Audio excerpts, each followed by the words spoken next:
Ladies and gentlemen, good evening. Welcome to another live stream. This is Tassif here. Thanks to all those who already tuned in, and I know there will be other viewers who will be tuning in as we move forward. We have a special guest today. Our guest today is State Representative Shae Sortwell. How are you doing, sir? I'm doing great. Thanks for having me, Tassif. Wonderful. Thank you for being here. So I'm going to introduce you, and then we are going to go into the discussion. So Shae Sortwell is a member of the Wisconsin State Assembly. Prior to being elected to the Assembly, Shae worked in the Wisconsin State Capitol as a legislative aide and served as an alderman in Green Bay and was also a town board supervisor. Shae served in the U.S. Army Reserve Chemical Corps for 9 years and was honorably discharged in 2018. Shae has been happily married to his wife Krista for 17 years, and they have 6 children. So that's our guest today, State Representative Shae Sortwell. So, Representative, please tell us more about your background. Sure. So I've been involved in the political world for a long time. It's something I've always really wanted to do because, often we have representatives, whether they're Democrats or Republicans, who say that they want limited government. They say that they want to shrink the size of government and let people make decisions for themselves. But frustratingly for a lot of people, what you've seen sometimes in government is people set that aside when they have their preferences. And so that's always something I want to do, is get involved at the state level and say, when legislation comes before us, ask those questions and ask, is this really respecting the rights of the people? Is it really making sure that government is staying within its proper boundaries, rather than simply being a decision that this is what I want, so this is what's going to happen. So as you said, I served in local government, learned a lot there, learned that sometimes things aren't always what they seem. And so sometimes when you pass something, it's not what you thought it was. And so I learned from that. And so I'm particularly even more so careful, I think, when looking at state legislation, that I'm not having one pulled over on me.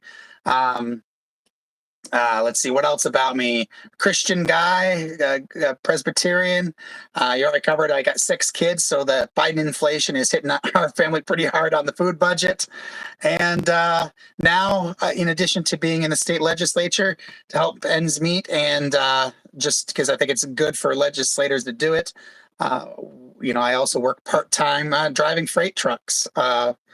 Certainly on Fridays, and then other days as I'm available. I found a great local employer who's willing to work with me, and so I continue to do that as well. Well, thank you for helping address the supply chain issues. You're obviously playing a part in that, you have a lot of experience because before being elected to the assembly, you've seen how local government works, and local government obviously is closer to the governed, right? I mean, it's whenever there's an issue, something's going on, people get hold of their town supervisor or their city councilor. So you've seen that. But I want to go back even further. How did you get involved in politics? Tell us more about that. Well, I'll tell you, I was homeschooled throughout high school, and it was interesting. You don't see this as much, even though homeschooling has become a lot more mainstream over the last few years, especially even since COVID. But even prior to that, it's become a lot more mainstream, a lot more kind of accepted. Back when I was was in high school, it was not as widely accepted. But one part of that, the one result of that, I think, is the fact that a lot of people who were homeschooled in my generation were actually pretty interested in politics, pretty involved in politics, and I think that's because we were kind of that group of homeschoolers that wanted to make a difference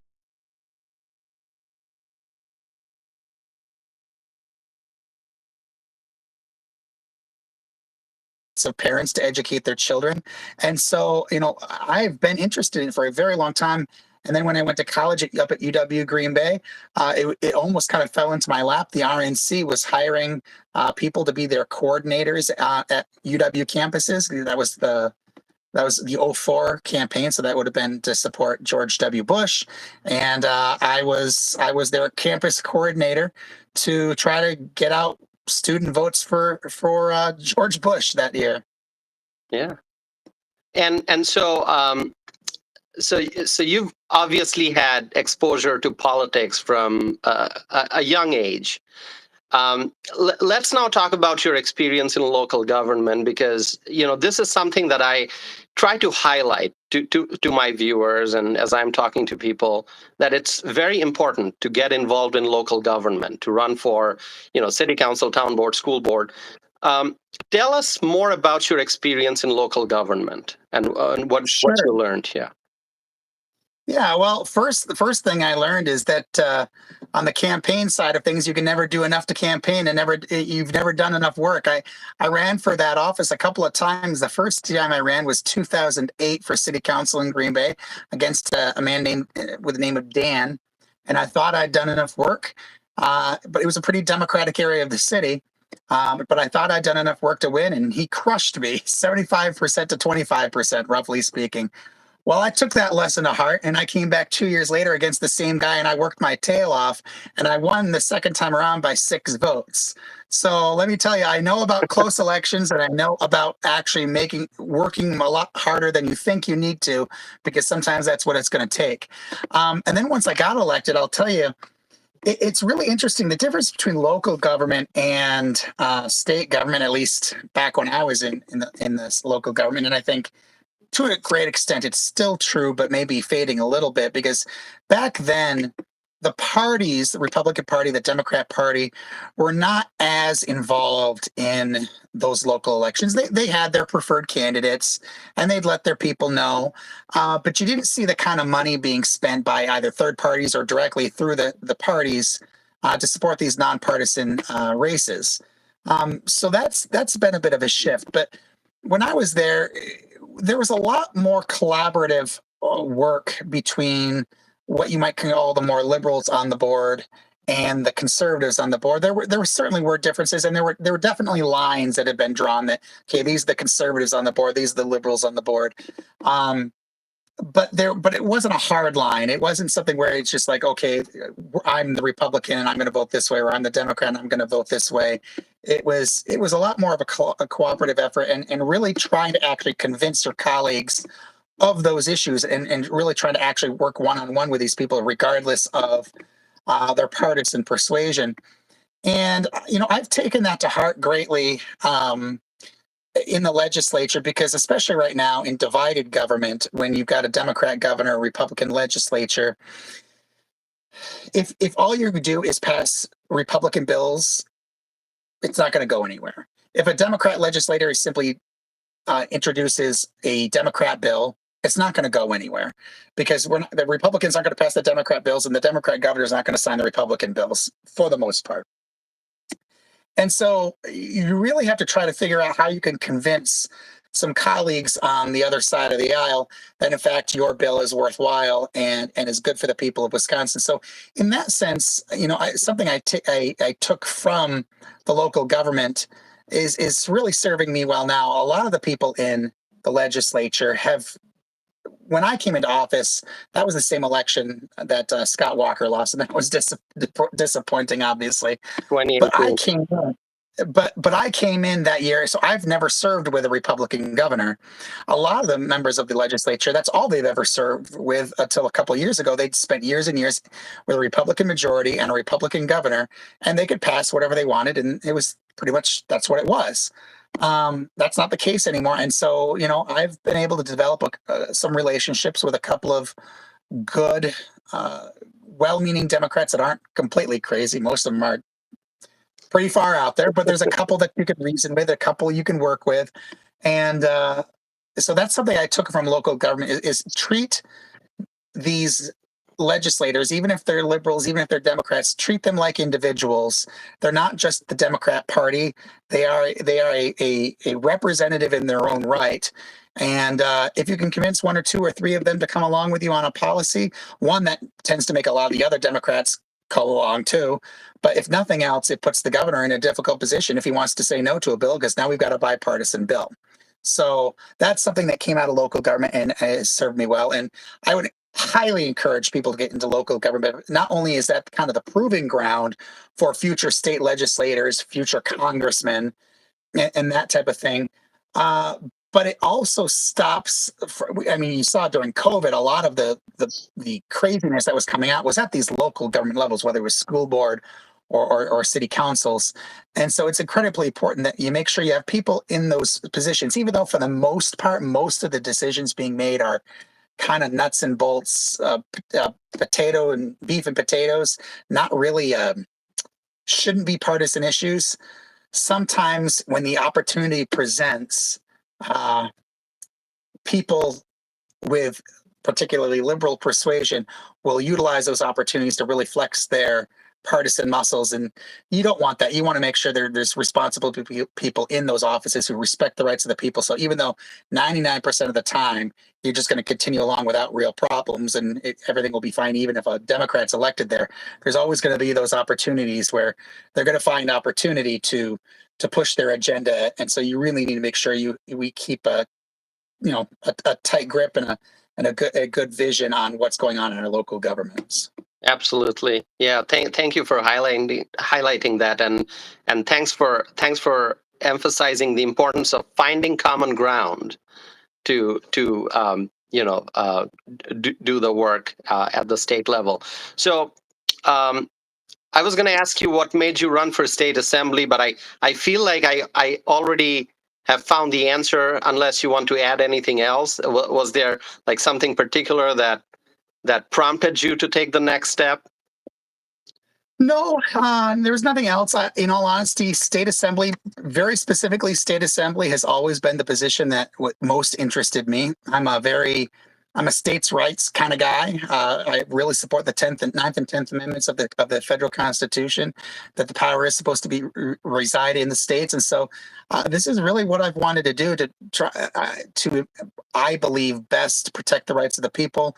Yeah, I've never been somebody who was interested in running for Congress. If that ever comes along, you'll probably have to drag me into it because I really don't want to run for that. State Senate might be something that comes along at some point, but I'm not sure I want to run for that either. State Assembly is where I really feel led to be in to try to protect the rights of the people and to serve the people. Because here's the thing: not only do we want to protect the rights of the people, but we want to serve the people and make sure that we are doing our best to answer the concerns that they're raising. And that's one of the reasons why I love door knocking. A lot of people think that that's scary. They think it's, high pressure. Honestly, knocking on doors, especially as the representative, it's a little bit different when you're volunteering. But as the actual representative or the candidate for office, the great thing about doing that is you hear so many different ideas from so many different people on so many different topics, things that you would never think about before because you have your own wheelhouse. You work on certain things and you don't know about what everybody else knows about.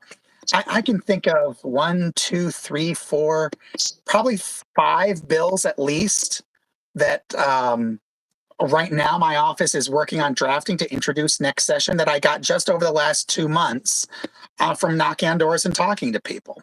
So that's the other part of it too, is protecting the rights of the people and serving the people and making sure that we're doing our best to answer their needs without violating other people's rights. Yeah.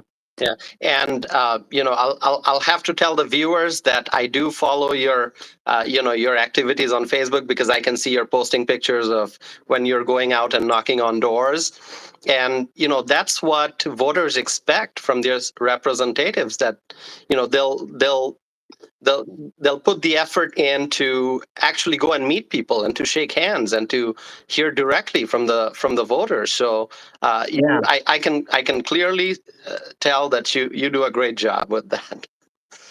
I appreciate that. But it's important for the follow through because I think a lot of politicians will go out and knock on doors and pretend that they're listening to you. Mhm. So, but I'll tell you, like I said, I know of a half a dozen bills I've drafted over the last few years, and I know of at least another probably half dozen more that will be a result of just the door knocking, let alone other ideas constituents have sent to me, in my Madison office. So always send those ideas along. Sometimes they're ones that we can, pass right as just as you said it. Sometimes they need to be tweaked. Sometimes we need to work on it for a few years.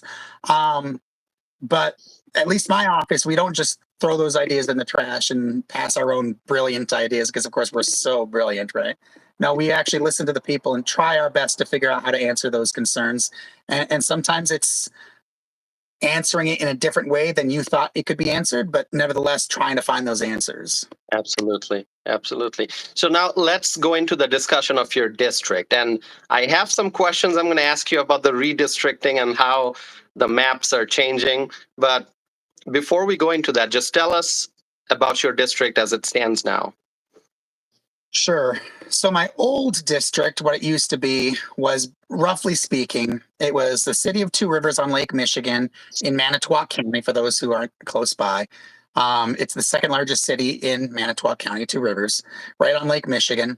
And then it went west in through northern Manitowoc County, all the way to the village of Wrightstown and the town of Holland in southwestern Brown County. Brown County is where Green Bay is. And then it went north up to the city of De Pere, which is a smaller city just south of the city of Green Bay. So that was the old district.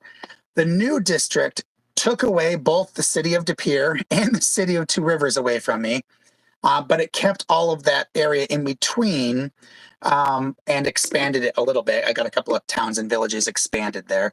But the big population shift to make up all the population between De Pere and Two Rivers, that was about 2/3 of my district that they took away. And instead, now my district goes into Outagamie County, northeast Outagamie County, and picks up half of the city of Kaukauna. It has Kimberly, Combined Locks, and the town of Buchanan. So that's the rest of the district to kind of round out the population. That's about 25, probably about 30,000 people in that part of Outagamie County by itself. Yeah. So let's go into a more detailed discussion of this redistricting that took place. So for the viewers, what happened? What was the process? And how did that redistricting impact the state legislative map? So if you could give us a detailed picture of what happened in this Yeah. process. Yeah. So, really briefly, I won't go into all, unless you want me to. I won't go into all the details as far Whatever as you the legal prefer.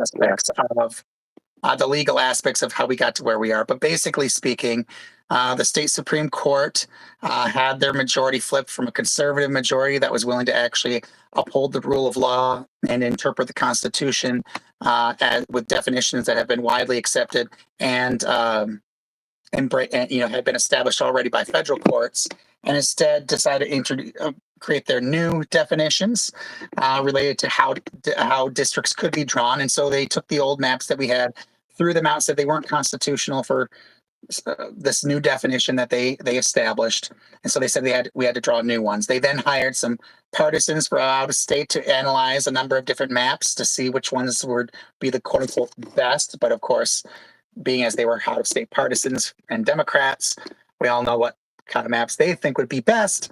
And so when all is said and done, basically the legislature, Republicans in the legislature kind of looked at the maps that had been proposed and looked at the report generated by those partisans and said that, as bad as the different maps are that were proposed, we think we can still win under the governor's maps because they're not as bad as they could be. To quote Senator, I think it was Senator Von Wangard, he said, we had a choice between being stabbed, shot, or led to the guillotine. And so we chose to be stabbed. And so we passed one of the map proposals in the legislature, the one that the governor's office had proposed. So we passed that one, and those are the maps that we fall under. But I'll tell you, those maps were clever in multiple different ways for the Democrats, because on the one hand, they seemed less partisan than others. But on the other hand, they were very, in the short term at least, they were very clever in trying to disadvantage as many Republican incumbents as possible. And so we look at the maps across the state, and it's not just that they paired up a representative. So, for instance, by pairing up, for those who aren't aware, that's when two incumbents end up in the same district. So, in my district, so for instance, Representative John Mako was paired into my district, so we were in the same district. So, if we both wanted to run again, either one of us would have had to move into a district that didn't have a representative, or one of us, or we'd have to run against each other in a primary. But it actually goes further than that, because they did their best to actually try to make it as contentious as possible for these primaries. They really did try to pit as many incumbents against each other as possible without giving anybody an advantage. So I'll give you an example in my district. Now, Representative John Mako, I'm thankful to him that he decided not to run again. He said, I'm 65 years old, I'll retire, Shae, and I'll let you run so you don't have to deal with this. But what they did try to accomplish in the district is, roughly speaking, my new district is, by population, about 25% of my old district. About 25% of the new district is Representative Mako's old district. And then 50% is new to either one of us. Neither one of us represented that area ever before. And so neither one of us would have had advantage of incumbency if we had a primary. And we would have spent a lot of time and effort and money trying to win over that other 50%. Because obviously I'd probably win the 25% I represented. He'd probably win the other 25%, but there'd be 50% of the district where nobody had the advantage. And if that was simply a one-off where it just happened to happen in my district, you could have written it off as kind of coincidence. But that's actually what you saw across the state. In a lot of these pairings, a significant percentage of the district was new to both representatives. You see that with Representative Rosar and Spiros out in the Marshfield area. It's almost identical. About 50% of the district is new to both of them. And then both of them have roughly 25-30% of their old districts. And so, and you see that across the state, that's exactly what the Democrats did, because they are going to spend a lot of money against us in this election. They've already told us how much. It's insane, the amount of money they're going to spend. And they did their best to try to make us spend as much as possible before we even get to November. Thankfully, most of the Republicans saw the greater good and the cause of the state, and so we really didn't have too many primaries for incumbents that would have those advantages. Mm-hmm. So a lot of them, like Representative Mako, retired, or some of them are moving. And so we really didn't have too much of that, and I'm thankful for that, because otherwise we would have spent a lot of money that we need to be saving for November against the Democrats. Yeah. Thank you for sharing all that information, because it's a complex issue. It's unless you're paying attention to all the developments from start to finish and what the impacts are, it's hard to understand. So I hope the viewers will find this very helpful, this conversation about what the changes are and how it impacts. So given this reality, do you feel that the Republicans will be able to maintain a sound majority in the Assembly going forward? Well, Benjamin Franklin once said, it's a republic if you can keep it, right? And that's exactly what we're facing this legislature now, this legislative cycle. Are the Republicans going to retain the majority in the Senate? I would say that's pretty much a given, just because they have 4-year cycles and only half of them are up this time.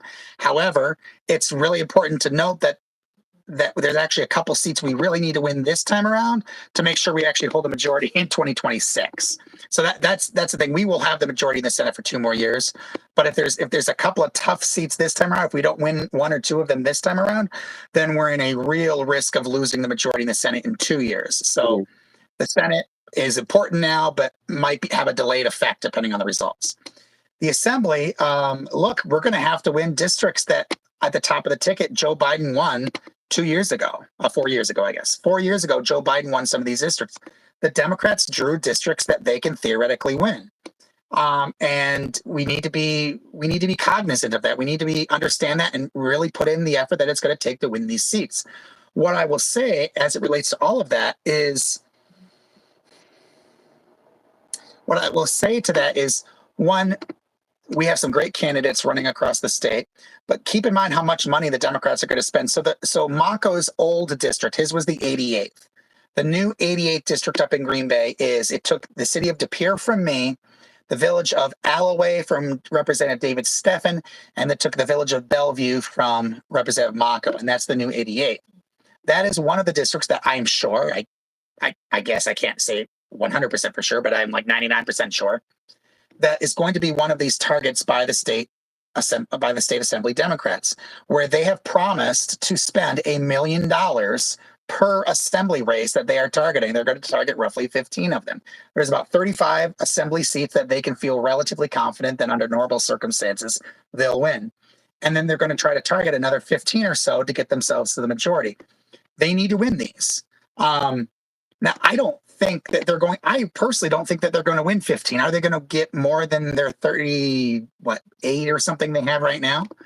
Yeah, probably they are, because there's a few seats that they're in a much better position to win. But here's the silver lining to all of this. As frustrating as this is, to have to deal with districts that are set up to try to set up Republicans for failure.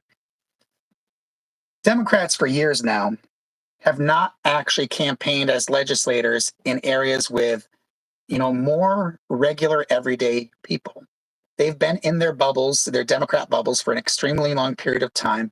And they don't realize that their extremism on things from the trans agenda to raising taxes on everything to overregulation to even on the pro-life issue, when they want to basically just go up till birth, their extremism on all of these issues, that's not where the public falls on these issues. But they don't know this, or they may think it, but they've never experienced actually talking to people and trying to convince them that they're regular individuals, going out door to door, knocking on doors and talking to people and finding out where they stand and be able to show themselves to be regular folks. I'll give you an example of my opponent. She's working hard, from what I can tell, to try to defeat me. But at her first official campaign event, from what I could tell, I think it was her first campaign kickoff fundraising event, she put it right on Facebook. She wasn't hiding it, so I give her credit for that. She's honest about it. She brought in a drag queen for the entertainment for the event. Now, if that's what floats your boat, if drag queens are what floats your boat, I guess I don't care what you do in the privacy of your own clubs or whatever. But the idea that she did this as a candidate for office, oh, and by the way, in a public park, so it wasn't in a club somewhere, it was in a public park, it just shows, in my view, how out of touch people like her really are. They think that this is something that the public overall embraces, and the public doesn't embrace that. They, once again, I think they're where I am, which is we don't really care if that's what you do, but we really don't want to be a part of it. We think it's a little bit different and not something we want to be part of, and we don't want to see it in a public park where children are around. And so, but I think you're going to see a lot of that in a lot of these districts across the state, where they think of themselves as normal, everyday people, and really they're just out of touch. And so when we have our great candidates that really are normal people and hardworking people that want to serve the state and serve the people, go out and knocking on doors and talking to people. I talked to one representative today who's in one of those tougher districts now, and she said she's going up to doors that have a proud union sign in front of it. And she's saying, hey, I like your sign. They're looking at it. They're like, what do you mean? I thought the Republicans don't like unions. It's like, no, we're fine with unions, especially even more so private sector unions, because it means you're a hardworking, normal person who wants to put food on their table for their family. Mm-hmm. I mean, that's what President Trump has shown us over the last few years, and has helped create that shift that the Republicans are really identifying with the working person, with the working man.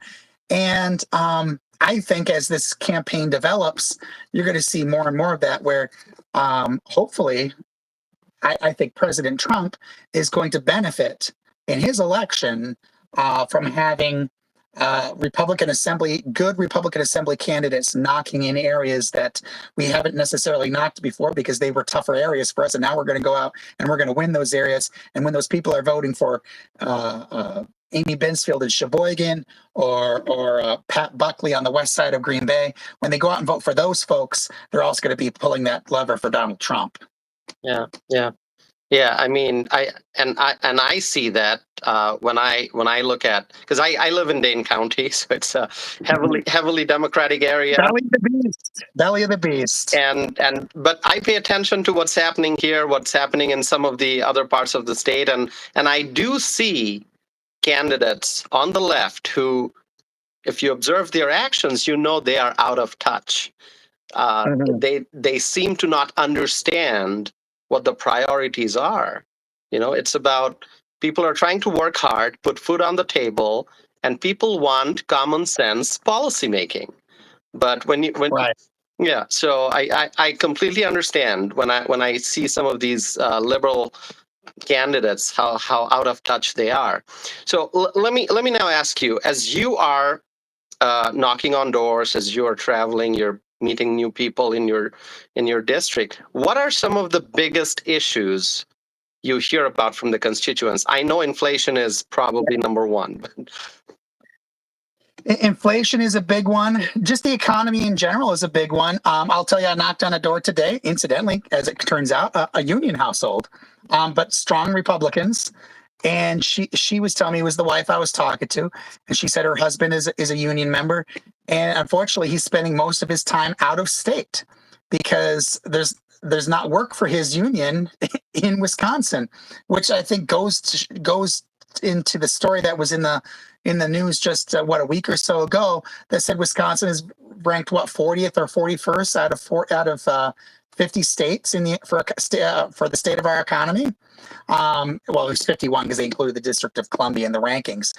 That struck. We were under Scott Walker. We were around 25th. I looked it up. I actually went back and found the same metrics that they'd run a decade or so ago. And we were given, I don't remember the exact number, but it was like 25, 26, something like that. We were right in the middle of the pack for all of the different states, and we've dropped a bunch under Governor Evers. So the economy in general is a big one. And so while people look at the stock market, this is funny because I remember Democrats talking about this during Bush. Okay.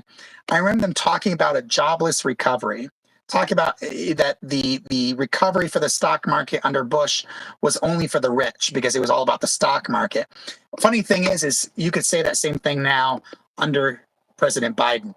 The stock market is doing great. Absolutely. If where you're making money is stocks, and so you're relying on your 401k and you're still invested in stocks rather than bonds, you're probably doing great. But the regular everyday people aren't doing so great. We're running into work shortages. We're running into issues with the inflation being really high. So those have definitely been on the tips of people's tongues. But I'll tell you another one, and it happened twice again today while I was out knocking on doors, and I've heard it more in the last 3 months or so since I started knocking this election cycle than I've heard in the past 6 years that I've been knocking for myself, running for the assembly, which is union guys wanting wanting to vote Republican and feeling like that Republicans are not supportive of unions in there, so they're kind of concerned about doing that. But it's come up consistently over and over again from union guys saying, "Look, I'm conservative, but man, you guys just don't like unions." And I have to kind of dispel that and say, "Look, first of all, like it or not, the Republican Party is no longer the party of Scott Walker. At this point, we're the party of Donald Trump. That's where we are right now, for better or worse. That's where we are."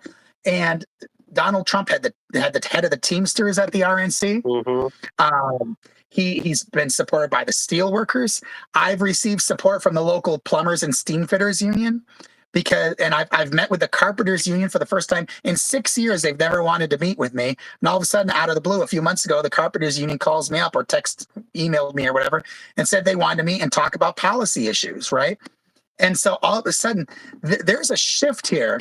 And so this has been coming up that the union vote, the union members, especially private sector, the trades, they want to be Republican, and they want to be assured that we are listening to them and hearing their concerns, and we're not union busting or whatever. And I would point out to them that we're very much not.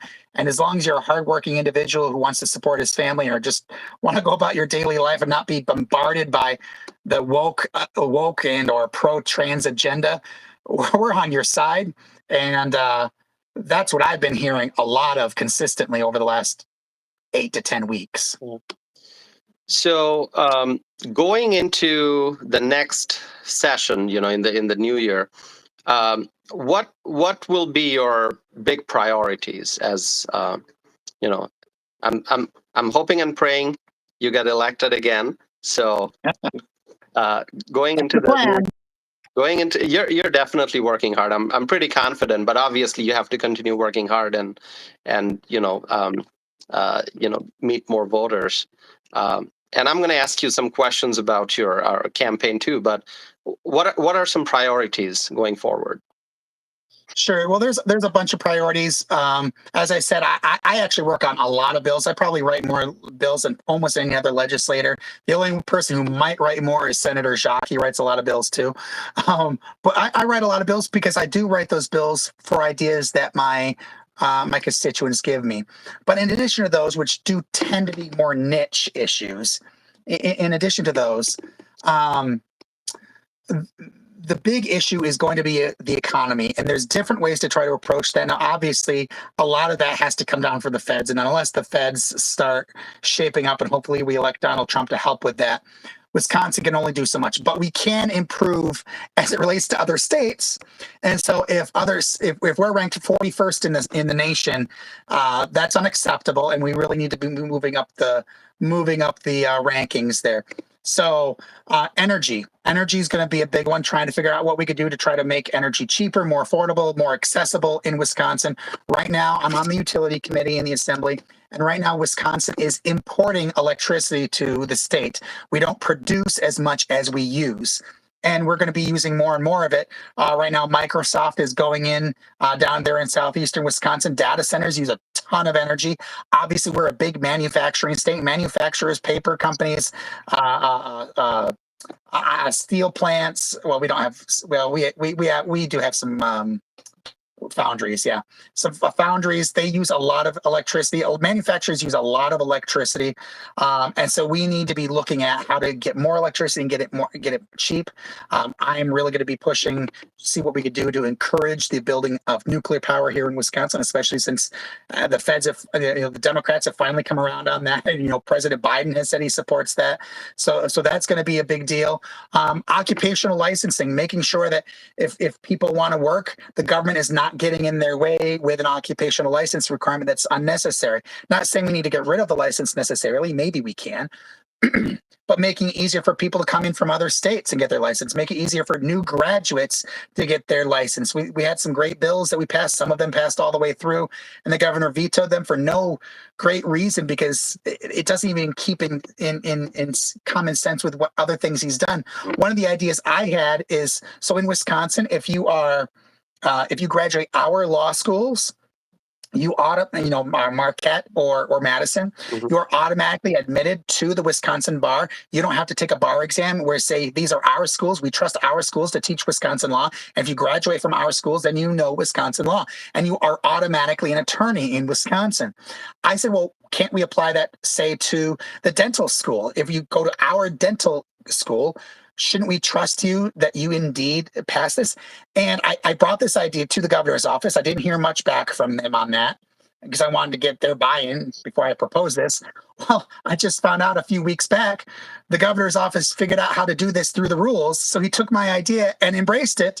And now if you graduate from our dental school, you're a dentist in Wisconsin. You don't have to do anything else. You're good to go. And I think we could do this on. But at the same time, he vetoed a bill that had a similar idea for all the medical professionals, whether it was nurses or doctors or respiratory care therapists or any of these. We had a bill that we worked on with some other representatives that passed through my committee and passed through the legislature that said, look, if you graduate our schools with these degrees and pass your national exams, you know what? You should be able to start working right away without having to wait for the government. They'll catch up eventually and issue your license, but in the meantime, you can work with something provisional. Governor vetoed that, and that was surprising to me. But so I'm hoping to come back and figure out what we could do to get that one over the finish line. There's some other ones for people who have made mistakes, made bad decisions, and have criminal records, and now they're out of prison now, and they're trying to get their licenses for different jobs. There was one that we passed in the assembly. We couldn't get it through the Senate. We'll try again next time, but it was It was funny. All the Democrats voted no on it. And I asked one of the Democrats later, I'm like, why'd you vote against this? This is like a constituency you tend to care about, the people with records, Mhm. ironically enough. And Republicans voted for it and you didn't. And she looked at me and she goes, well, yeah, we didn't look at the bill. We just kind of trusted. We just voted against it. She said, I looked at it later. And if you bring it back, I'll vote for it next time. Yeah. Um, so all of these things, these are all different things that need to happen to try to improve the state of our economy. Taxes is going to be a big one too. We need to continue to lower the tax burden because right now, while we have lowered it over the years, other states are competing with us and they've lowered theirs too. So we need to continue to work our tax burden down, both on the corporate side and the private sector side, the personal side. Personal property taxes down, and that's great. So all of these things are coming together and are right now kind of hindering the economy of Wisconsin. Yeah, yeah. No, thank you for sharing all that. Those are some really important issues. And I know because, I studied healthcare policy. I'm a healthcare policy analyst by training. And I understand there are barriers when somebody wants to enter the healthcare workforce. There are barriers. Of course, you don't want to take away all regulations, but you want to take away those barriers so that people can have a smooth transition from school, from graduating and going into the workforce to become productive individuals in the healthcare sector. So, and what you mentioned about dentists, people are looking for dentists. There are not enough dentists. So if we can help get more people into the profession, that would definitely be helpful. And about taxes, yeah. The lower the taxes, the better.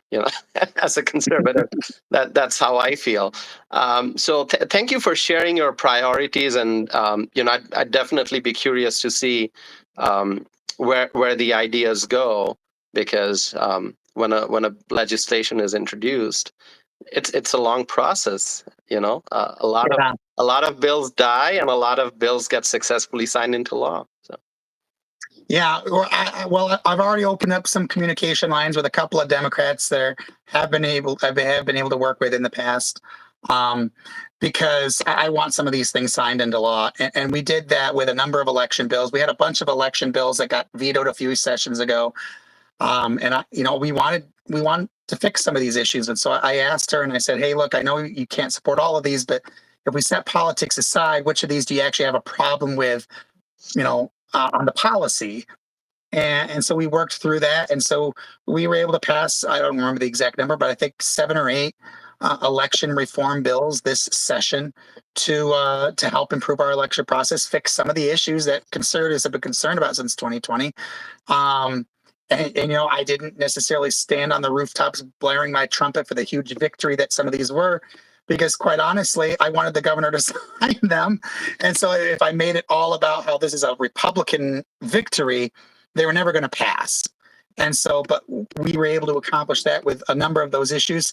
And hopefully there's a few more. We got to come back and we have agreement that we want to work on them, and hopefully we'll be able to fix those. But hopefully we could do that on some of these other issues too. To really look at it from a policy standpoint rather than a politics standpoint. And if we do that, I think there's at least a few Democrats that are going to be we're going to be able to work with. Yeah. So I was paying attention to the live chat window. I try to see if there are questions that viewers are asking, and I do see a question that pertains to the illegal immigration issue, that crisis.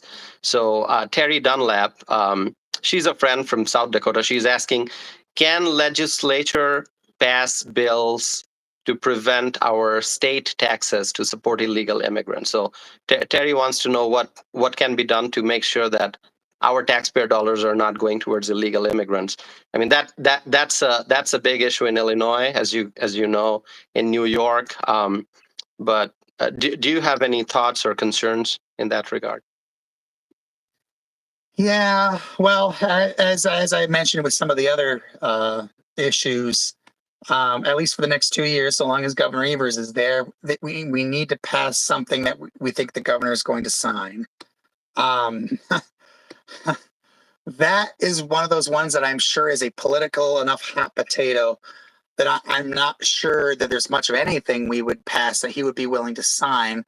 I'm also not aware, I will tell you offhand, like right now, I am not currently aware of any direct money that is going to illegal immigrants from the state. Now, that's not saying that they're not costing our taxpayers money, but it's not a direct, here's an illegal immigrant, have some money from the state of Wisconsin. There is certainly some of that coming down from the feds where they're resettling people in Wisconsin, and there are some results of that. They are going to qualify for certain social programs if the feds have signed off of their being here in some way. So that's an issue, but that's not even the biggest issue probably. So in my county of Manitowoc, Manitowoc County has been one of those counties that for the longest time has resisted having a sales tax.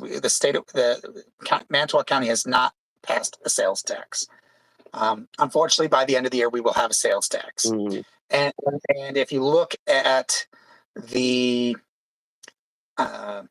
reasoning for that, talk to the county board chairman, talk to the county executive, both of whom are actually conservative people, even though the county executive is a former Democrat state representative, but a great conservative nevertheless. And he kept vetoing this sales tax for years before this. But basically, there was a huge hole blown into the Health and Human Services budget. And some of that is problems related to services provided coming out of COVID with mental health issues and the results of that. But there's also an issue related to likely illegal immigrants and some of the issues that they cause. I mean, you saw the police chief of, what was it, Whitewater, that was complaining to the Biden White House that in fact he was overrun because they'd sent 1,000 illegal immigrants to Whitewater, and he just didn't have the police resources to deal with just whether they were generally as law-abiding as other people or not. There was just 1,000 more people that he had to police. And obviously, if you came to the United States illegally, you probably aren't always necessarily going to be the most upstanding individual as it relates to following the law. But a lot of people who are just trying to find a better life are feeling desperate, and they come across the border, and it is what it is too. But so there's a lot of these ancillary, secondary, and tertiary results of illegal immigration, and it's not direct money going to these people from the state of Wisconsin. They're costing our school districts. They're because they have to teach school in 2 languages. Right. You see that up in Green Bay. They're costing some of these county services. They're getting some of the welfare benefits, and so that's the issue. And I mean, I'm open to suggestions, and I'm open to ideas of something that we could pass that would actually become law. I just don't think Governor Evers is going to sign it, and I'm okay with passing things to kind of show a contrast and show the Democrats where we stand. But we've done a lot of that with the legislature, and I would prefer to pass something that actually improves things, and I would focus on that. If there's something we can give to get that, I'm open to it. We did that on some of the election bills, and if there's something we can come to a meeting of the minds, great. I'm a realist, and in that aspect, I don't know what could be good enough that we'd be willing to give that the governor would sign such a bill. Okay. Sadly. Yeah, and you mentioned Whitewater. I know that Whitewater is facing some real challenges because of the arrival of the migrants, and that's an issue that I talk about a lot because obviously I'm a legal immigrant and a naturalized U.S. citizen. I strongly support border security. So immigration is one issue that I frequently talk about, and hopefully we elect Trump and he can address this crisis. So that's what I'm looking forward to. Hopefully we can secure the border. But listen, let's be real here. It's not that we don't want workers. And so I don't, I'm glad I'm not in Congress, because I think you have to be a nut to get elected to Congress or something, because we want workers in the United States, and yet we have not seen any reform from Congress or even pushed by a president to say, hey, let's set up a great process to vet people properly and get them to come to the United States to work. instead instead Biden throws open the borders and lets a bunch of illegal immigrants cross. It's like, if you want to bring in more people, why didn't you reform the system to make it easier for people to come and then be able to cut it off if we have enough, or we start to have a worker overages and we don't have jobs available, so you can control it. Right now, you're just throwing open the floodgates and hoping for the best, and that's just crazy. I don't even understand why you would do it that way when you can do it the right way. For 200 years, I mean, we processed people through Ellis Island in the east and through San Francisco in the west, and it worked out just fine. So why are we not doing this? I don't know.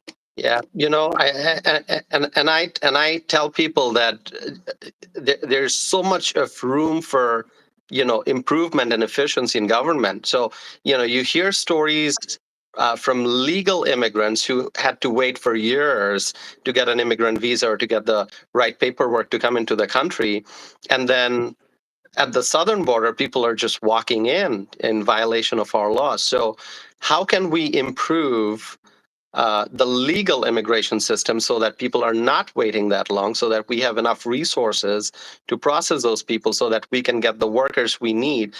Definitely, I support legal immigration. So how can we make the process more efficient? But that's something that Congress has to deal with. And Well, let Roger Roth or Tony Weed or Andre Jacques figure that out when they get to Congress. yeah, Crazy people. They must. All three of them must be crazy, because I don't know why you want to do that job. It's crazy. yeah, you are in the 8th congressional district, so that's a Well, race. most of my district is. I live in Manitowoc County, which Okay, is in Glenn Groveman's okay, district. okay. So about 3/4 of my assembly district is in the 8th. Okay, yeah, that race is an interesting one. I had Senator Jack as a guest on my channel a few weeks ago. We had a great conversation. So yeah, Sure. I'm paying attention to that race as well. I see they have some debates going on, I think, at different forums. Yes, they had one the other day. So if anyone wants to watch it, I think it's still on the regular Joe's podcast, his Facebook page.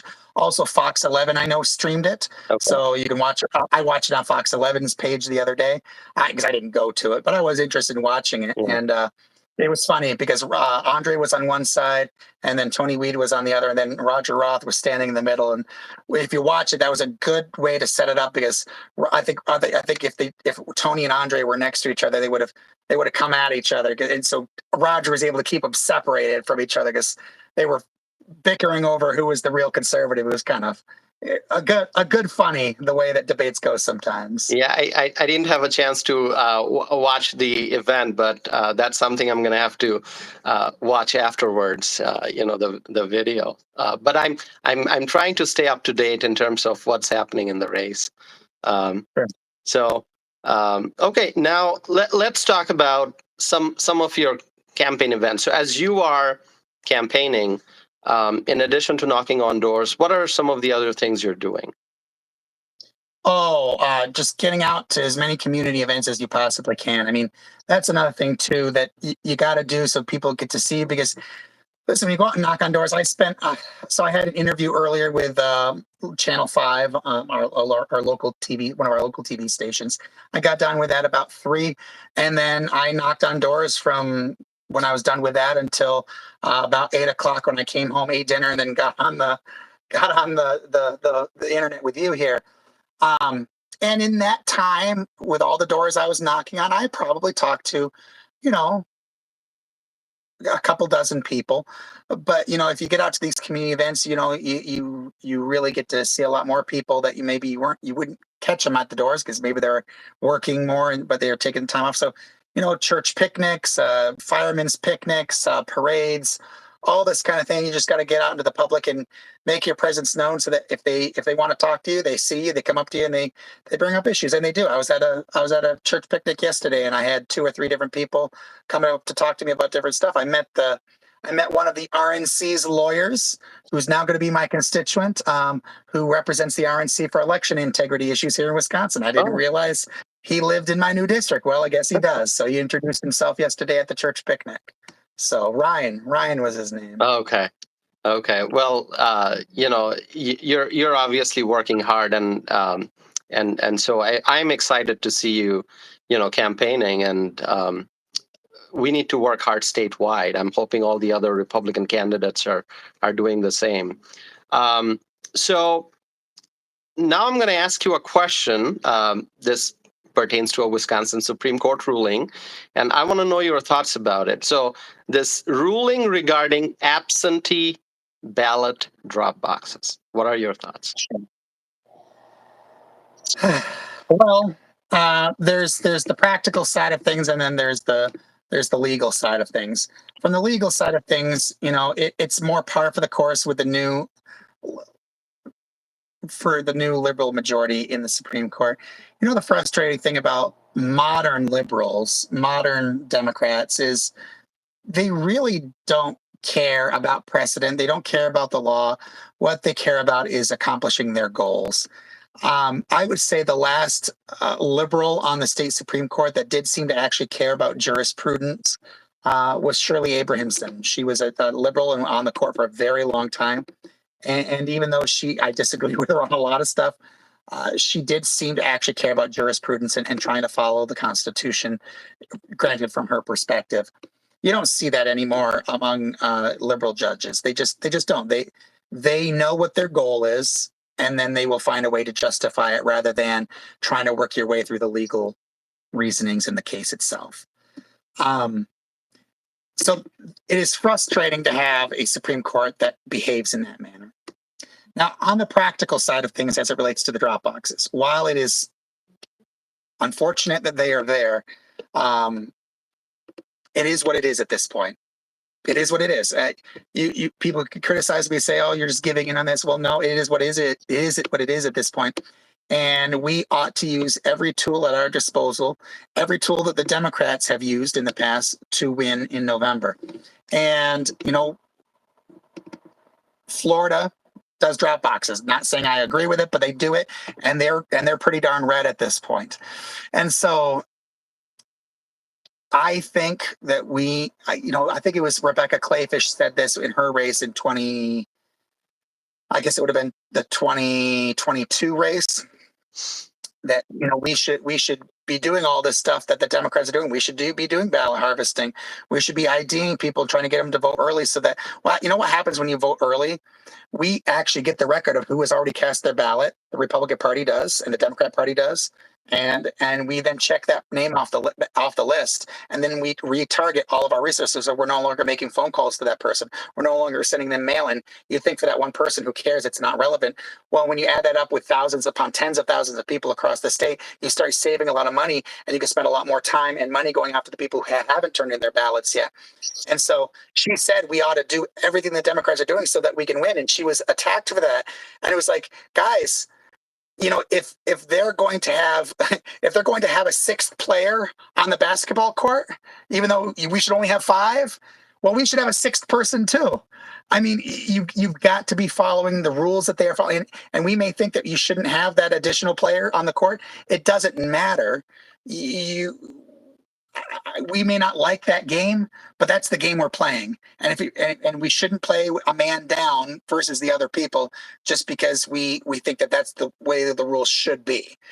It is what it is, and I think we should use every tool we have to make sure the Democrats do not return whoever, Harris or whoever, to the White House, and instead Donald Trump gets back there so that we can turn this country around, turn this economy around, and hopefully in 2 years get rid of Tony Evers. And then we can fix some of these issues we'd like to actually have written into law related to elections and ballot drop boxes and things, and we can fix all that. But it's not going to happen until we start winning elections first. Yeah. So that also highlights the importance of trying to restore conservative majority on the court. There's an important race coming up next year, the Wisconsin Supreme Court race. Any thoughts on that? I am hopeful that since Brad Schimmel, our former Attorney General, got in so early, that we will not have a contested primary among conservatives. I think that really did kind of hamper us the last time around. If it had just been one of them running from the get-go, we would have had more money, we would have had more resources, we would have had more time to point out the weakness of Janet Protasewicz. Unfortunately, what you saw last time around, and I won't go into all of the problems from the last election cycle, but one of the problems is Dan Kelly won the primary, and then we sat around for a couple of weeks twiddling our thumbs, waiting to start the general election. I remember literally because the state assembly was all in to try to get Dan Kelly elected once he won the primary. There was disagreement among the assembly Republicans. Some of us supported Dan Kelly, some of us supported Jennifer Doro. But once Kelly won, we were 100% committed to getting Dan Kelly elected. And so we spent thousands of our own dollars out of our own campaign funds, out of the Republican Assembly Campaign Committee, printing signs, printing flyers to get Kelly elected. Problem is we waited several weeks after the primary until the Kelly campaign finally actually told us what the literature should say, and we could and get it printed up. And so we wasted 2 weeks. And we can't have that. You don't have much time between the primary and general for spring elections anyways. Yeah. And so we need to be running now, like Brad Schimmel is. Get out there now, get out there early. And literally as soon as November, what is our election this year? November 2nd or something this year. On the day after elections, we should be taking down Shae Sortwell signs and putting up Brad Schimmel signs, because we need to be in this early and flip that court, because this isn't going to be the end. They're filing lawsuits on literally everything they could think of, because they already know what the answers are going to be if they can get the courts to take up those cases. Unless you want to turn the state completely over to the Democrats, we need Brad Schimmel in there. Yeah, it is. I'm so happy that Brad Schimmel is running. He was a great attorney general, and I'm really looking forward to seeing him as a Wisconsin Supreme Court justice. So, the best thing about Brad Schimmel is I remember him telling a story where he said that one of the jobs of the attorney general is defending the state of Wisconsin when there's lawsuits against them, and for saying that there's certain laws that they shouldn't have. And he said that there was at least a couple of times where he had to defend the state of Wisconsin on a law that he disagreed with and thought was an incorrect law that we shouldn't have. And people have asked him, well, which were those laws? And he said, I'm really glad you don't know, because you don't know which were the ones that I didn't agree with and the ones that I did agree with, because that wasn't my job as the attorney general. My job is to defend the laws of the state of Wisconsin. And it's important to have a person with that mindset in the Supreme Court of Wisconsin. It is not their job to decide, do I like the laws of Wisconsin? It is their job to decide, is this law constitutional? And when it deals with some of the other cases, were the lower level cases decided properly? Did they follow the right procedures? Was everything kosher about these cases? That's their job. It's not to write legislation or to pass things that they want. It's to interpret law. And I think somebody who's already proven he can do that, like Brad Schimmel, would be a great Supreme Court justice. Yeah. So, in my conversations with people, I highlight that November 5th, we're focused on the general election, the presidential election, not just the presidential, but, there are Senate races and state legislative races. But November 6th onwards, we're going to have to pay attention to the upcoming spring election. So, we're going to be busy beyond November as Republicans. Any thoughts about the U.S. Senate race that's taking place? Can we defeat Tammy Baldwin, and can Eric Hovde win? I think so. My wife has been out there doing a lot of doors for Eric Hovde. She's not doing doors for me right now, but she's helping out Eric Hovde. Look, this is going to come down to just a whole lot of factors related to not just his race, but how do the assembly races pan out? How does Donald Trump do? I think if Donald Trump ends up for the rest of the campaign being what we saw in the first half an hour of his RNC speech, where he was right on the money, he was humble, he was strong but not braggadocious. If that's the Donald Trump we see for the next 100 or so days, I think Trump wins. And if Trump wins, that's going to have a lot. That's going to carry a lot with it, because Tammy Baldwin is connected with Joe Biden. I mean, she's talked about how great Joe Biden is. They're intertwined on policy and in support of each other. And so that will go a long way. But even still, even if, God forbid, Trump doesn't win Wisconsin, but he doesn't have to win Wisconsin to win the presidency. There are enough other states he could win it without us, but having us would be important. But even if he was close, um, you can overcome the gap with the top of the ticket and still win. I mean, I think we're going to do that. I think Republicans at the assembly level are going to, on average, probably outperform Donald Trump by 2, 3, 4 points across Wisconsin, which is why I think we'll still have the majority, even if Trump loses. I think Trump will probably win. But even if it's close, I think we maintain the majority in the assembly. And I think that puts Eric Hovde within striking distance too. And so it's going to fall to Eric Hovde to try to, there's a couple of complaints that you hear. My wife tells me she hears when she's knocking on doors, and primarily what she gets, she's talking to swing voters mostly, from what I can tell. She's been telling me her conversations, and I think they're going after swing voters right now before they turn into base turnout later. And mostly what she hears from them is, kind of the stuff that the Democrats are talking about, like he's not from Wisconsin, he's from California, and blah, blah, blah, blah, blah. I don't know that stuff sticks long term. And I think that as this becomes more and more focused on the economy, I think that fades, and that gives an opportunity for Hovde. Is it a tough race? Absolutely. It's nothing we can take for granted. I think it's more likely Trump wins than Hovde, in all honesty, but that doesn't mean that they can't both win. I think Trump can win Wisconsin at 53%. But if Trump's at 53%, I think Hovde could still win at 51. And who knows? Maybe, Ron Johnson outperformed Trump in the past. And so it's certainly possible that Hovde could do the same. Hovde is up against a more popular senator for reasons I can't explain than Johnson was up against in the past, and other candidates against in the past. So he's got a tougher road than Ron Johnson did, but that doesn't mean you can't win it. And I think that Trump coattails will help him. I think if Trump is up at 52+%, I think Eric Hovde probably pulls it out. Yeah. As you said, Tammy Baldwin is tied up with Joe Biden. I know when Joe Biden visited Madison, Tammy Baldwin was not appearing with Joe Biden on the same stage. So obviously she was trying to distance herself. And now Joe Biden's not even running. He exited the race. So, for months we were thinking, okay, it's Biden-Harris. Does he know that he exited the race? Huh? Does he know? Does Biden know that he exited the race, or have they not told him yet? I don't know the answer to that. One of the things that I think people want to see is actually Biden appear in front of camera and maybe answer reporter questions. I understand he has COVID, but sooner or later he has to make some kind of appearance on camera and address the country.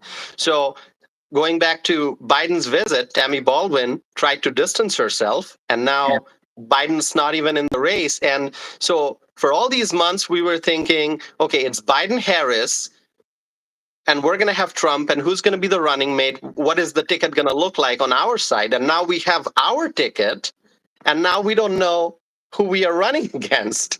It does appear that Kamala Harris is going to be the nominee from their side, but we don't know who she's going to pick for running mate. So let me ask your thoughts, and any thoughts on what's the complete mess that the Democratic Party is in with Biden leaving the race and the search for a nominee. Any thoughts on that? Well, paint me a conspiracy theorist, but I don't think this was unplanned. Okay. I do think that maybe Biden wasn't as cooperative as they wanted him to be, but just look, first of all, why did he agree to a debate so early? There's only one reason for him to, nobody has ever had a debate so early. There's only one reason for that, and that's because they wanted, if he didn't perform, they wanted to be able to remove him because if we were past the convention, they'd be out of luck. If they were past the Democrat convention in August, which is when most debates happen, is September and October, they'd be out of luck. They'd be stuck with him. So I think that was absolutely planned, that they wanted to see if he could perform that, and he couldn't. Second of all, look at the results from the liberal mainstream media. anybody who's been honest and paying attention for the last several years has seen the decline of Joe Biden and has seen that, in fact, he's not the man he used to be. He's obviously had severe mental decline. Not even where he was in the first election. We were kind of in 2020, we were kind of making fun of him for not being all there, but I would take the 2020 Biden any day of the week over what we have now, where the guy has completely fallen apart. And we've seen this and we know this, and all people paying attention, including the media, have known this. And yet they have covered it up for the last at least 2 years. And then it was almost immediate after the debate that they were admitting what we've known for 2 or more years, that Biden is not mentally competent. And Democrats started in mass calling for him to remove himself from the race. So this was not disarray. This was planned. 100% it was planned. Now, I think part of the difficult place they did find themselves is they weren't 100% sure what they were going to do about it, because they don't have any great choices. I don't see how they set Kamala aside and select somebody else, but they know that she's not that popular. You know, Tulsi Gabbard took her down in one debate back in 2020. One of my favorite debate moments of all time was when Tulsi just destroyed her and said that she was hiding evidence that would allow innocent people to go free from her state prison so that she could use them as slave labor. I mean, that was awesome. And if I was Trump, I'd use that on all of my campaign, commercials. But I don't see how they pass her over, because what, you're going to set aside the first black female president, vice president, for somebody else, even though she's for all intents and purposes, she's now the incumbent. I don't see how they pick somebody else, but they knew they didn't want her. And so I don't know. I know that Biden endorsed her, and I think that the party apparatus is going to do their best to anoint her to be the next king or queen, I guess, in her instance. But I'm not sure. Keep in mind that once Biden releases his delegates, they don't have to do anything that he says. They can vote how they want. And so this will be a brokered convention. They may all go for Kamala, they may not. And it is the height of irony, though, that there's no discussions from the Democrat Party about trying to figure out what the people of the United States want, what the voters actually want. And instead, the self-anointed protectors of democracy are going to set aside primary elections in 50 states and territories, set that all aside, say we don't care what the people actually have to say anymore, and instead we're going to allow the party bosses, the party insiders, instead to select the only Democrat that you're allowed to vote for in the next race, in the November race. And it is particularly amusing to see the party insiders on Facebook and stuff, because I know some of these because they're trolls on my Facebook page, and I know who they are and where they fall, try to somehow defend this as an appropriate choice. It's like, you knew where Biden was before. If you really supported the democratic process and if this wasn't just about power, you'd have pushed him out before the primaries and allowed it to play out. But they didn't want that. They wanted to have the control, and they were hoping Biden would pull it off. And if not, they were more than willing to simply select rather than elect the next president of the United States. Yeah.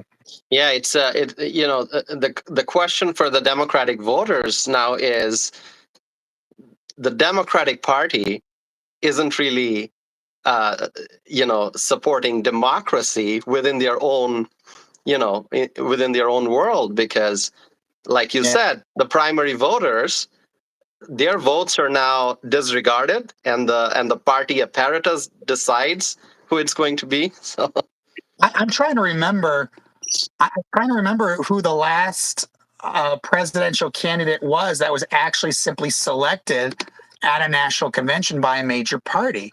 I feel like maybe Eisenhower was still selected, but I mean, we're talking at least 75 years ago, and that was, if it was Eisenhower, it may have been prior to him, for these primaries.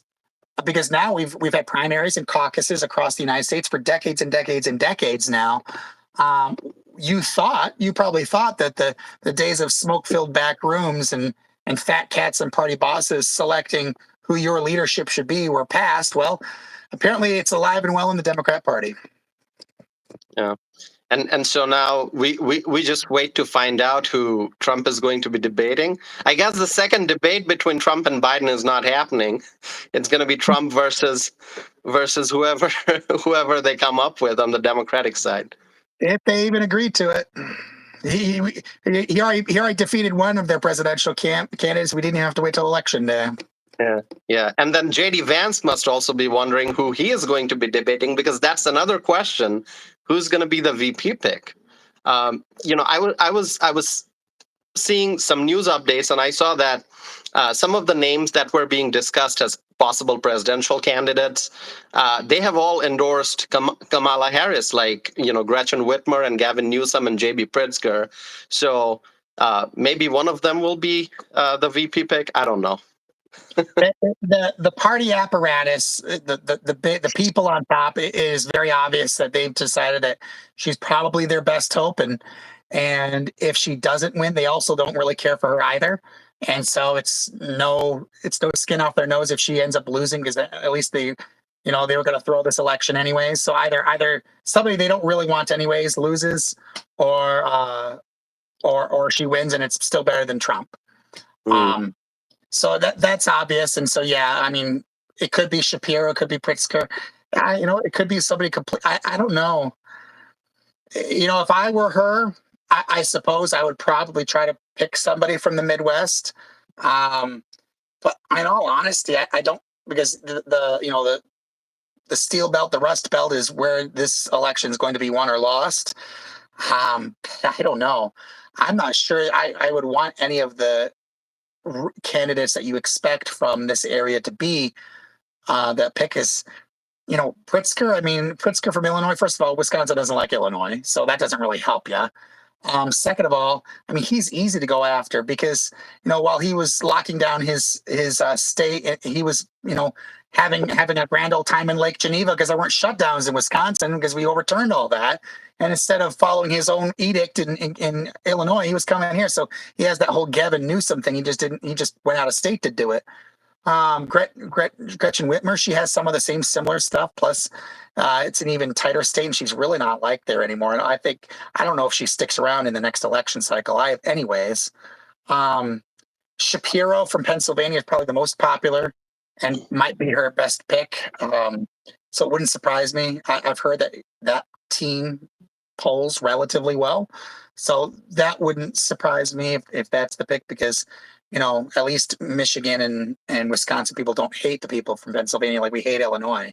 So, so at least you have that, and then some of the same strengths that you might otherwise have from a Midwest candidate. But yeah. So like I like to say, we're going to have to wait and see which team we're going to defeat. Well, I was thinking that all the Republicans who bought all that blue duct tape to cover over the Pence on their Trump Pence signs could probably give the rest of the role to their Democrat friends to cover over Biden on the Biden Harris signs, so that they can recycle their signs with the new candidate there. Yeah.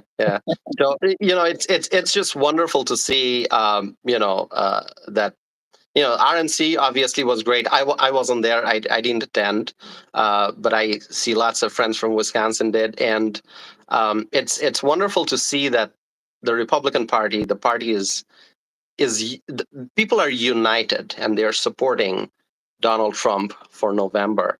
There may still be a few never Trumpers, but that's the nature of politics. But I think the party is pretty united. What do you think? We're getting there. I think we're. I don't think there's a ton of people that are would consider themselves Republicans that aren't supporting Trump at this point. I had a lady at the doors the other day, and actually I wasn't even knocking for myself. I was knocking for another individual who's running against Lee Snodgrass, a Democrat in Appleton.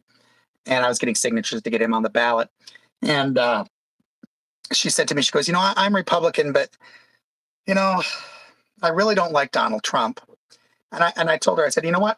I understand. I get it. Donald Trump was not my first pick. I'm honest about that. I liked Ron DeSantis, and he was my first pick. And to be honest, he wasn't even my second pick. There were some other people in the race that I really liked. I said, but I've got 6 kids, and my food bill has gone up 40% in the last 3 years. I cannot afford 3 more years of Democrats in control. At the time, I said Biden, but I suppose that's not true anymore. I can't afford 3 more years of Biden or Harris or any of the Democrats. I can't afford it. And she looked at me and she goes, you're right. You're right. And so I think when we talk to our friends and our neighbors, this is the message that we need to have. It's not about Donald Trump. It's not about whoever the Democrats put up. It's about us. It's personal. It's how is this affecting our families, right?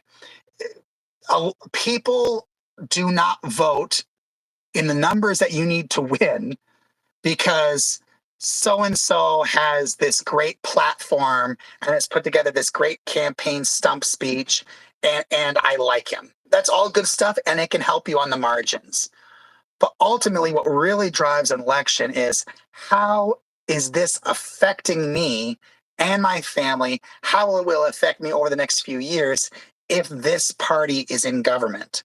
And I think the Democrat Party has shown the effect they have on our families over the last 3 years. And I think a lot of people that voted for Joe Biden, and a lot of groups of people that voted for Joe Biden 3 years ago have come to their senses and realized, you know what, I don't like Donald Trump personally, but man, my life was a whole lot better under President Donald Trump.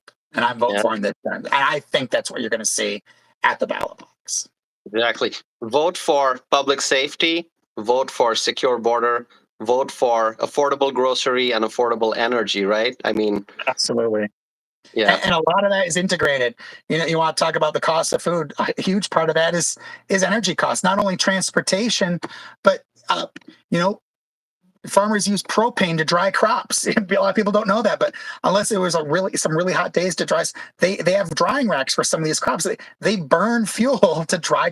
So, and for their tractors and everything else, fuel is a huge part of all of the economy, including food. Yeah. So I'm really coming towards the end of my list of questions that I have, but I want to ask you, any thoughts on the RNC? Were you there? Did you attend? Or I didn't attend. I would have loved to, but in all honesty, I was busy working. I was busy knocking on doors, and it's expensive to go to the national convention. I didn't have the money to spare to go to the national convention. I wish I could have, but any thoughts? Did you watch on TV? I watched parts of it. I watched parts of it online. I think, no disrespect to Donald Trump, but I think his VP pick I think Vance gave the best speech at the convention from what I could tell. I think he really nailed home the spirit of this election, the spirit of the modern Republican Party, that we are now the party of the working class, union and non-union alike. We are the party of the working class. And, if you're doing the right thing and working to support your family, the Republican Party is on your side, and we're going to do our best to make sure you have the opportunities available to do that. And the American dream is possible as long as we don't continue to operate under Democrat policies that kill the American dream. And so I think J.D. Vance's speech was rock solid. It was the spirit of the modern Republican Party.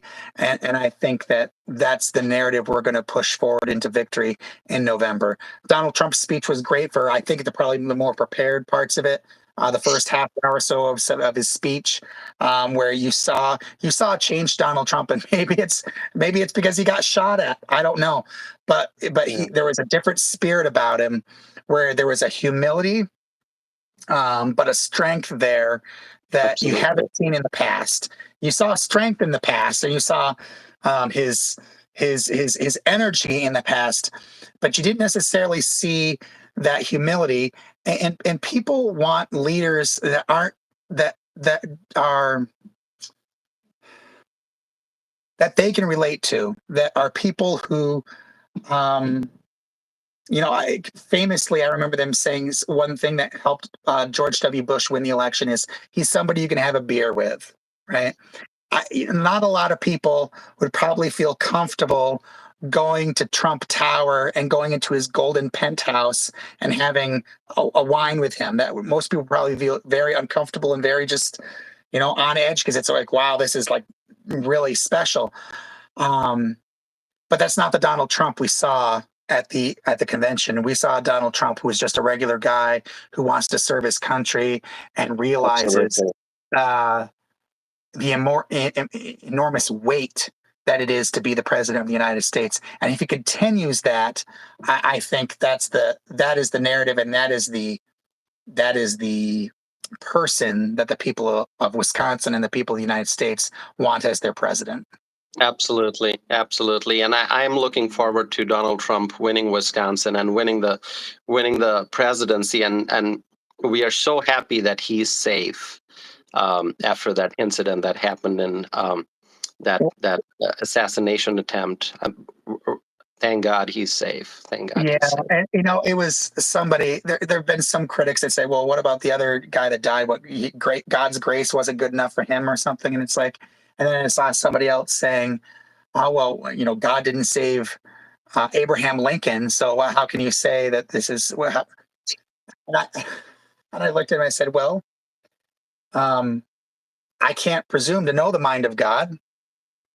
I said, "But if I had to make a call, I would say that with Abraham Lincoln, with this other gentleman who was who heroically put himself in front of his family to save their lives. We never know our time and our place, but everything is in God's plan. And what I would say to both of those is, whatever the job was that God had for Abraham Lincoln and Corey, they apparently had completed their task. They'd run their race, as the Apostle Paul said. They'd run their race, they finished their course, and they're now receiving their reward.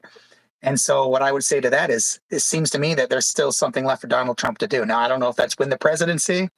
I don't know if that's something within his own family or somebody else. There's still something left for him to do.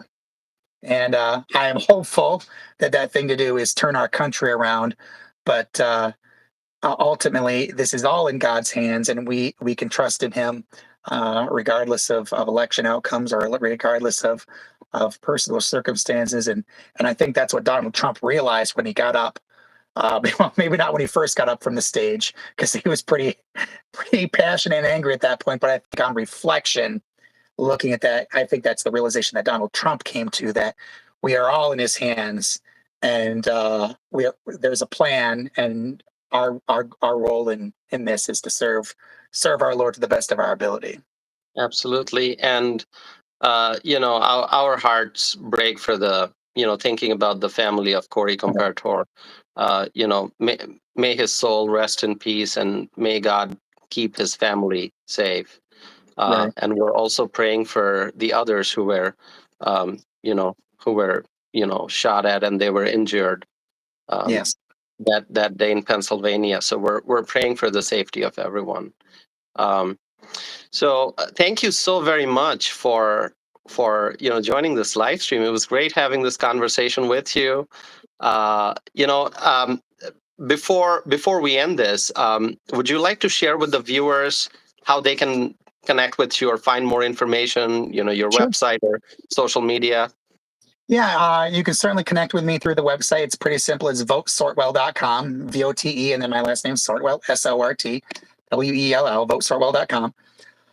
I also do have Facebook pages. I have my representative page. You can connect there. But if it's campaign related, I have a campaign Facebook page. It's Shae Sortwell's Campaign for Liberty. I originally it was like Shae Sortwell for Assembly or something, and I changed it a while back just because it's not campaign season. It seems like that site just gets ignored, and I wanted to be able to use it to talk about things like other races, like the Supreme Court races and things. And so you can contact me through there. The website's the best way. You can donate there. You can volunteer for the campaign there. You can ask me a question there. You just send me an idea for a bill that you want. Although that's even better, you should contact me at my official office for that, probably, so it doesn't get lost in the campaigns or hectic things, and things get lost. And so when I get an idea from a constituent, I usually within a day or so am emailing or calling my office just to give them the idea so we don't lose it. Well, thank you for sharing that. And once again, I truly appreciate you sharing your thoughts and your views, your opinions, and having this conversation. We covered lots of different topics. So, I want to wish you all the best as you campaign. And I'm hoping that the Republicans maintain the majority in the Assembly, in the Senate, and that we win the U.S. Senate race and that we win the presidency this November. So we're going to be praying, we're going to be hoping, we're going to be working hard. And thank you once again. It was a pleasure having this conversation. Thank you, and let's work to make sure November is victory, and don't just hope for it. Thank you so much. Absolutely. You have a good night. We'll Bye talk now. again soon. Thank you.